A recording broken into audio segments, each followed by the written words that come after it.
Welcome, everyone, to this briefing brought to you by the Israel Defense and Security Forum, IDSF. In Hebrew, our name is Abitchonistim. IDSF is the leading Israeli organization advocating for strong, strategic, national security-oriented policies. Our movement consists of more than 20,000 people in Israel, including many reserve officers and operators from all branches of the Israel Defense Establishment, who believe that strong national security and staunch Zionism are necessary for Israel to be the eternal homeland of the Jewish people. Thank you to all of our viewers and supporters for tuning into these war briefings. It is so important that we're able to share these updates and analysis with you. We are joined today by Ronit Farkash on the Gaza border, and she's going to be accompanied in a minute by the head of the Sdot HaNeged municipality, Tamir Idan. And we're very much looking forward to a discussion with Tamir about what the communities on the Gaza border are doing at this time.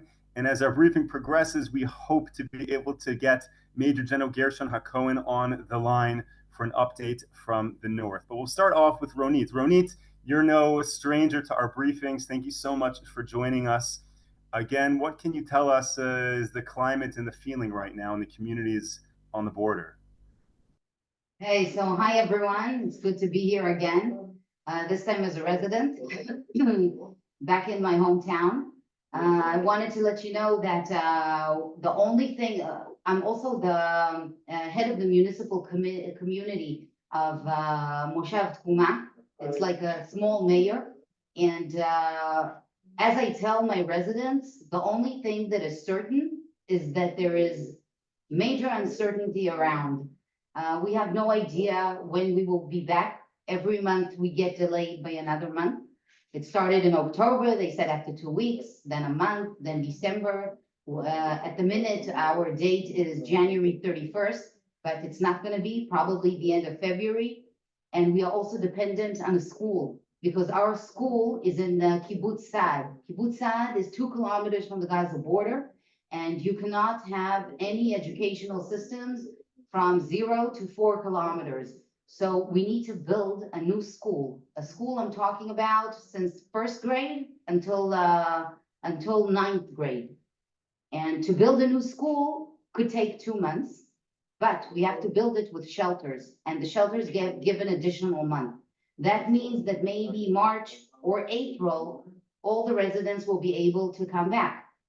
It seems hopeful. But bear in mind that since October 7th, all of the families that have been evacuated either to Eilat in the south or to the north are all actually have put their children inside of educational systems already. And nobody wants to take out their kids for 2 months, May, June, maybe a bit of July, for schools to transfer them. They have already transferred into 2 different educational systems. So now also this system is a major problem. So this is the first problem. We don't know when to come back. And if we can come back even in mid or end of February, we will not have a schooling system, which is a problem. So it's a lot of uncertainty. There's no educational systems. We have a lot of the elderly. I'm talking about ages 75, 80 that are already wanting to come back. There's a limit, to how long you can be out of your house, even if it's in a hotel. But they're coming back, and there's no medical assistance. Kupat cholim. How do I say it, Moshe, in English? There's no the local clinics. But Ronit, I want to cut you off for a second if I can. While we're waiting for Tamir to join us, we have the great privilege now of being joined by Major General Gershon Hacohen. It's a great honor to have you with us, General. I've been trying for a number of weeks now to get you to join the briefing and very appreciative of your time right now. And we have a large following of American, Canadian, British followers and Zionists from across the world waiting to hear from you. And if I can just start and ask you a very simple question, General. In 2005, you oversaw the disengagement from Gaza. So my question is, have you been waiting for the day or anticipating the need for Israel to re-enter Gaza? You're on mute. You're on mute.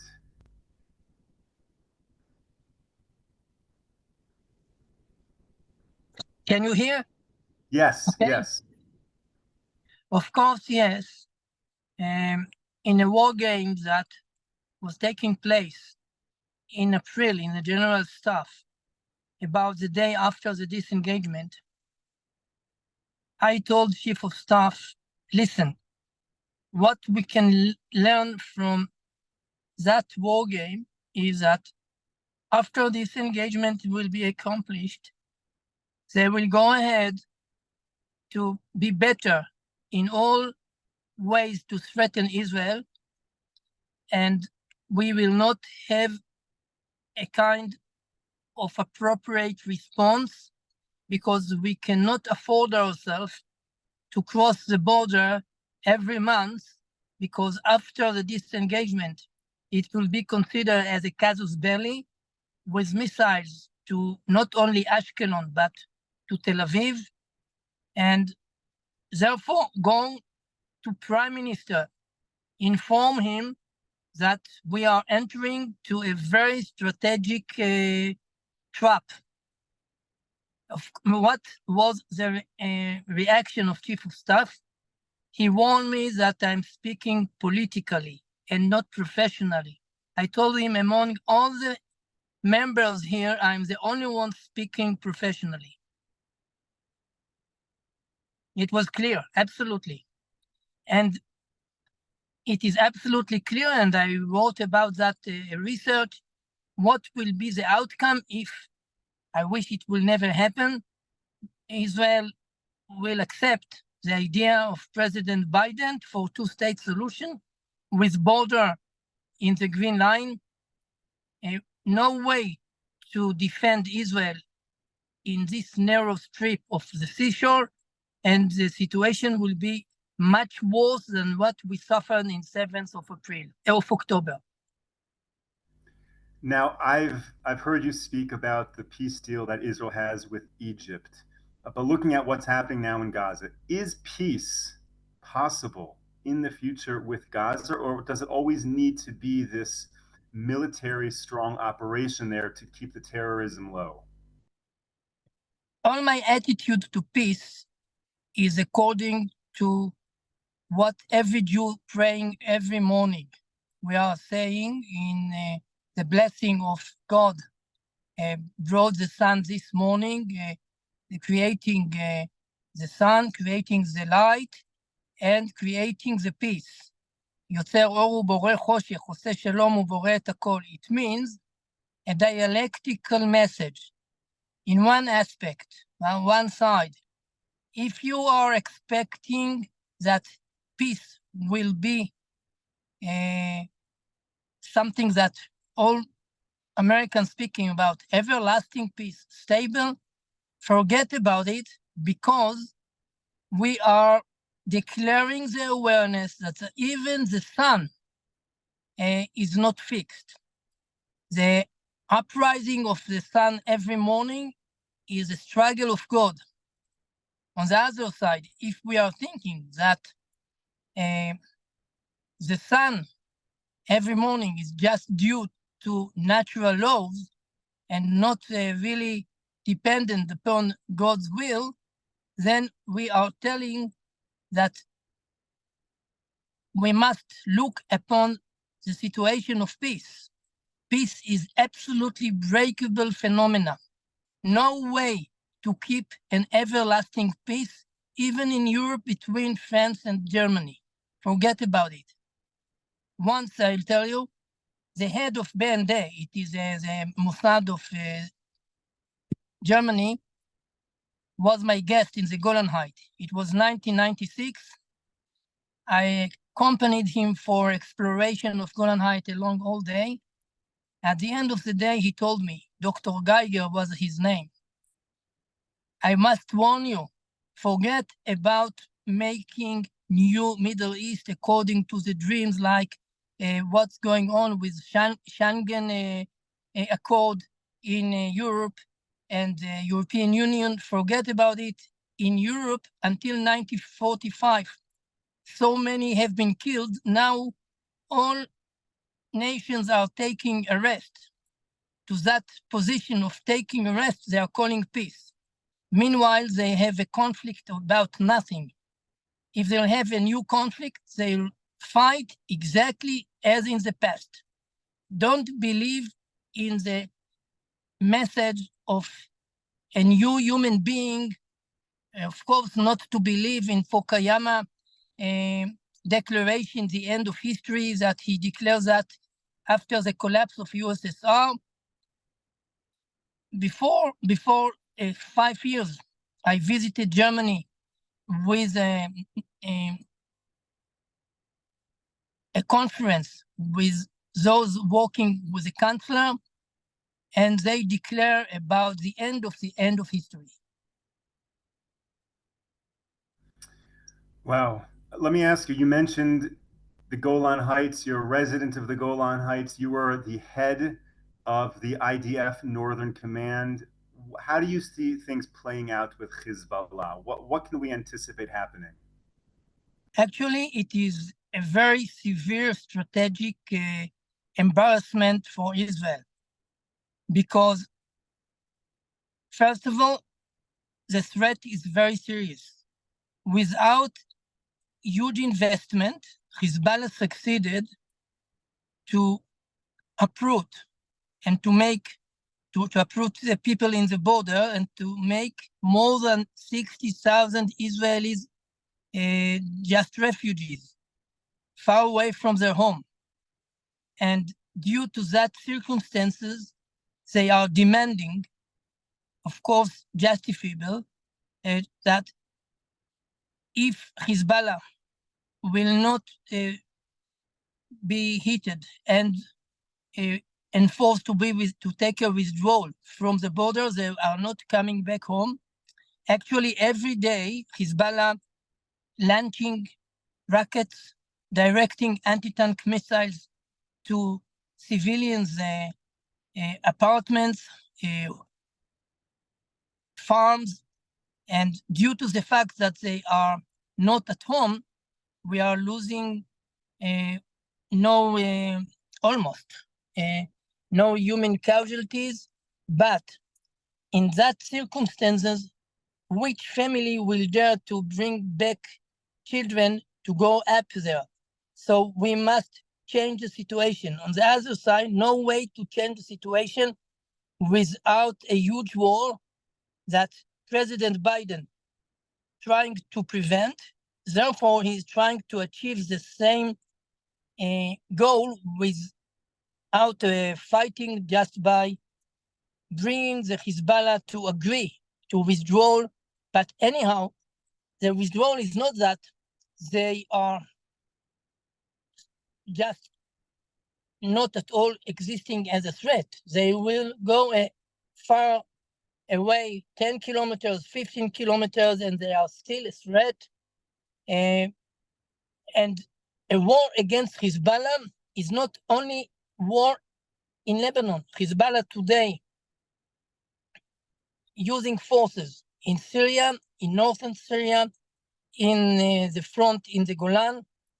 So actually, it is a huge front guided by Iran, equipped and directed by Iran. It means that Israel alone cannot really bring a war with a satisfied end without a huge support of the United States. Thank you so much, General. I want to ask you one final question before we go back to Ronit on the Gaza border. You have lived through, you have fought in many wars and many conflicts of Israel. And we throw around the term existential threat. How do you think the threat and the concern in Israel is now compared to previous wars that you've experienced? It is a really existential threat. We must reconceptualize the very concept of existential threat. Because if we are comparing it to what happened in 1948 with invasion of Egyptian troops, Syrian troops, Egyptian troops almost arrived to Tel Aviv, this is not the situation now. Hezbollah and Hamas can invade Israel, but not really make the invasion to long range. They will not arrive to Tel Aviv, but we are really in a different situation of existential threat. Like I'm comparing it to someone got a disease of AIDS, for example. Nobody can recognize that it is an existential disease, but it is absolutely severe as an existential. So it is another way, another version of existential threat, absolutely different from all what was known in the last century. It is a new threat belonging to the 21st century.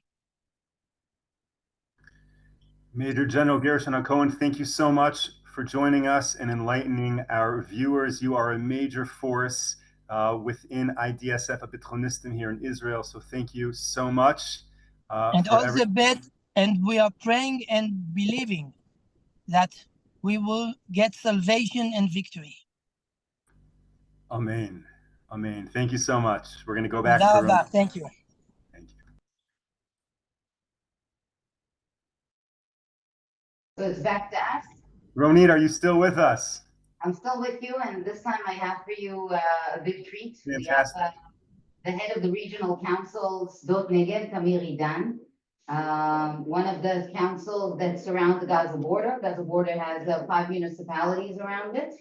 And I'd like you to meet Tamir and see exactly, understand what he's facing, all the complexities, also security-wise, also with the evacuated families and everything that's on his head, including government. So take it away, Tamir. How are you? Good evening. Good evening. Nice to meet you all. I want to start by saying that we're okay, we're strong, we're not miserable. We're dealing with the situation very well. It's a very complicated situation, but we've done this before, not in this volume, but we are in control, and we're absolutely going to win this war and rebuild all the things that destroy this bad war. I want to start, but something that we get, I just want to show you the front page that we get 1 year before from the army. This is what they call in Hebrew Tarchish Haychus. This is what the army thought that could happen here in the extreme way. And it's all saying, it's a lot of papers, and it's all dealing with rockets that are going to fall all over the heads of the families here, because the Iron Dome is not going to be here. So they say to me, prepare to more than 10 direct hits in 1 day, and it's make my stomach very painful. And I wrote a letter to Benjamin Netanyahu and Yoav Gallant. The letter is here. One can read it, because that is something to the media, and say we are not ready to these things. When you need this and this and this to be prepared, and we didn't get any answer for this letter. And then came 7 October. I want to suggest us all not to call it the Black Shabbat, because I think the Jewish didn't have the place to say something like that. There's no Black Shabbat. There's one black day that fell in Shabbat, and we all get a very big hit on the stomach, and we see things that in all our thoughts and dreams and bad dreams didn't think about 1% from what happens here. And from these days on, we are all make like this in our head and try to think about how to deal in this day of the war, and get the best things to the people that evacuated from their homes and staying in Netanya, Melach, Eilat, and all over the country for education, culture, living, all the things. And it's very, very complicated. For this time, now we can say that in every place that we have the people, we have a kindergarten, we have school in this בצורה כזו או אחרת, In some way, some way or in some way another, or another. where they are evacuated. But in the regional council that I'm in charge of, there are 8 communities that inside the what they call surrounding Gaza or surrounding Israel, and 8 that outside. There are more than 7 kilometers that's still staying in their homes, not evacuated, and not getting something or nothing from the government. What's happening now? That there's no connection. There's a connection, but no discussion between us and the government of Israel and the army about what the day or what the process that we have to deal to bring the people back home. What I mean to say that from time to time, letters go to the media and talking about Tkuma, okay, the place that Ronit live in, and the residents of Tkuma have to get back to the houses in January 2024. But they didn't talk to us, so they didn't take into consider that the people from kibbutz, from Moshav Tkuma, learning, their children learning in Kibbutz Saad. In Kibbutz Saad, the school that is protected is not going to be open in half a year from now. So we are now building a new school here in this position that we stay now. It's going to take 2 months or 3 months at least. So how can you talk about getting back home when the school is not ready? How can you talk about getting back home when the military is shooting Gaza and the bombs are in the night here breaking the windows? The young children cannot recognize between the bombs of the rockets of Gaza or the bombs, the rockets of our army. So it's not a place to live in. And I have to say, in a very sorrow that they disconnected.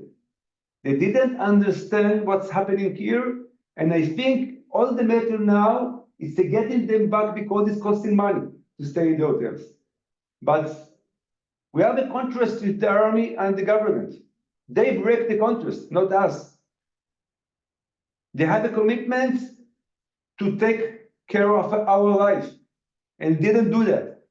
And in a situation like that, they have a responsibility to get the trust back, because there's no trust now, not in the government and not in the army. And this ball is now in their field, and they're doing the opposite. They're not talking to us. They're talking to the people in not one voice, and the people want to know, where is the time that I'm getting my son back to school? It's going to happen a week from now or half a year from now. When I get home, when I get back to work. But it's happening, and we're talking about that, and nothing changed. So I think Uncertainty. That uncertainty, the situation now, it's making the situation very complicated, more than it was before. And we are in the region here. It's a very small region. We're not like a city that have the money and the possibilities to do things, big things. And all the things that we're doing now, it's not with the government. It's with donors of all over the world, Jewish that coming here, Jewish people that come and helping us. And they say, why you need money from us to build a shelter? It's not the community, it's not something that the government should give you. So I don't have a big right answer for that. But it's very lucky that we have you all over the world that helping us here. But as I said the first time, there's a lot of problems here. Social problems, economic problems, education problems. But we know that in the end of the day, we're going to win that and to get back to our community. But we say to the army one thing: give me your word, and I want to trust you now that you finish the threat. They cannot say that till now. I want also to remind that in the last Monday, a missile fell in a synagogue in Kibbutz Saad. When the army say to the people of Kibbutz Saad, you can back home, you can be back home. You can stay in the hotel, but you can be back home. And if the people of Kibbutz Saad were listening to the army, we were now in a big disaster. I just want to add that the rocket fell in their synagogue in the kibbutz. And the Hamas published that big win. We destroy a synagogue inside Kibbutz Ada, inside the surrounding Gaza. But why the Iron Dome didn't stop this missile? Why? Because what say the commander 2 days ago, don't want to say his name, that there was a kalkalat tachmoshet, I would say it in English. Ammunition economy. So maybe the people in Kibbutz are not in their homes, so it's okay that missiles going to fall and inside the kibbutz and destroy the synagogue in the middle of the day. So things like that. I just want to say we're unfortunately out of time, and Tamir Idan, we can hear the hurt and the pain in your voice, and I sit comfortably in the Merkaz. My community is, operating like the rest of the communities in central Israel, and it's very hard to imagine what you're going through and how hard it is to lead a whole region when you want to talk about, planting nice trees and inspiring your children, but instead you have to worry about just safety and security. It has to be very hard. So thank you for sharing that with us. Maybe we'll be win this, but I'm sorry. We're going to win. We're going to win. Absolutely. Absolutely. So thank you so much for joining us, for sharing that. Ronit, of course, thank you for bringing us Tamir and for everything that you are doing down there on the Gaza border. Thank you, of course, to all of our viewers and participants. And I just want to share that this is our last war briefing of 2023. And as we close the program today, I really just want to thank again all of our viewers and supporters for tuning in. I know your time is very precious, and allowing us at IDSF to spend 30 minutes with you during these broadcasts is not something that we take for granted. Life here in Israel has been anything but normal since October 7th, as you've just heard. When we began these briefings a few days after the brutal massacre, there was a number of times when we needed to delay or pause the broadcast because of rocket fire, needing to get down on the ground or go into our bomb shelters. And now, here in Israel, on an almost daily basis, we turn on the radio and listen to the devastating announcements of fallen soldiers. On a number of occasions, I myself and other guests have walked into these briefings straight from attending a funeral or rushed out afterward to make it in time. Our goal with these briefings has been to share analysis and a deep understanding of what is happening in Israel beyond the headlines. Much of our viewership is very educated and knowledgeable, so thank you so much for continuing to challenge us to bring you the best content that we can. We have also tried to share with you different voices from Israel in different aspects of this world. Most of all, our primary goal throughout these briefings has been to build a community of informed, educated, and passionate Zionists. I do hope we are succeeding, and we'll look forward to being back with you in 2024 on Monday at 10 a.m. Eastern time for our next briefing. Until then, stay safe, stay strong. Take care, everyone.